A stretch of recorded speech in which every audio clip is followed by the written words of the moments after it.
his son's hearing voices and so forth in the bedroom. His son's 4 years old, he's hearing things. He says, what advice can you give? What can they do? You spoke about Surah Al-Baqarah. Is there anything else? The Surah Al-Baqarah and the rest of the Adhkar and Al-Ruqya, particularly Ayatul Kursi.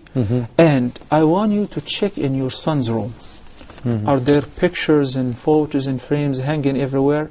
Especially some kids like to keep, and teenagers like to keep pictures of some of the actors, the actresses, and the parents sometimes applaud that they do not mind.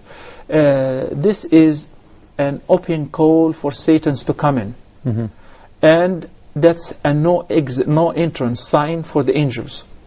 You're telling the angels you're not allowed. Whenever there are pictures hanging here and there, especially hanging against the wall, Nabi sallallahu alayhi wa sallam said, الملائكة لا تدخل بيتا فيه كلب ولا صورة معلقة على حائط. So if you have a dog as a pet, if you have pictures, statues, even small statues here or there, this is a no entry sign for... That's what the Prophet said, that an angel will not enter a house with a dog, picture of a dog. No.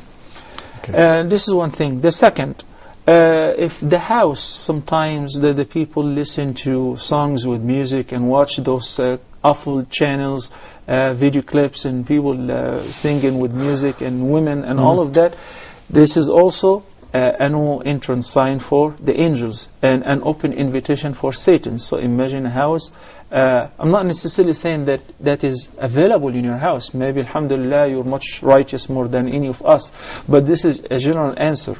Once one of my colleagues, who was my colleague in middle school and so on, he came to me once and he said that he's seen things and he feels that he's possessed by the jinn and his life has become miserable. So when I went to visit him, I saw the pictures everywhere, and records of singers and dancers. So I said, look, the first step in the remedy is we have to get rid of all of that. And subhanAllah, in a month period of time, after he got rid of that and he started making wudu and praying on time, things have become straight, and his life was straightened, and he became a very ordinary person.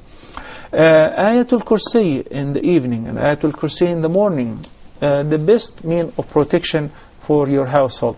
Last but not the least, because I'm afraid we're running out of time, that Nabi sallallahu alayhi wa sallam forbid one from traveling alone by himself or sleeping alone by himself. So that's why I ask you, if you have other children, sons, who can share with him the room, make sure if he is frightened that you give him some company, or make sure the door is open so that he does not feel lonely. It could be some frustrations that he wants your company or wants the company of somebody to be with him in the room. Sometimes if the light needs to be on, keep it on. The Quran, you play it in a moderate voice on a CD or MP3 player. All of that helps, inshaAllah. But most importantly, al-adhkar and al-ruqya, and before your son goes to sleep, you can recite and mu'awwidhat twice, and you blow and you wipe by your hand over his head and his entire body by the leave of Allah. Inshallah Azza Jal, he would not have any problem afterward.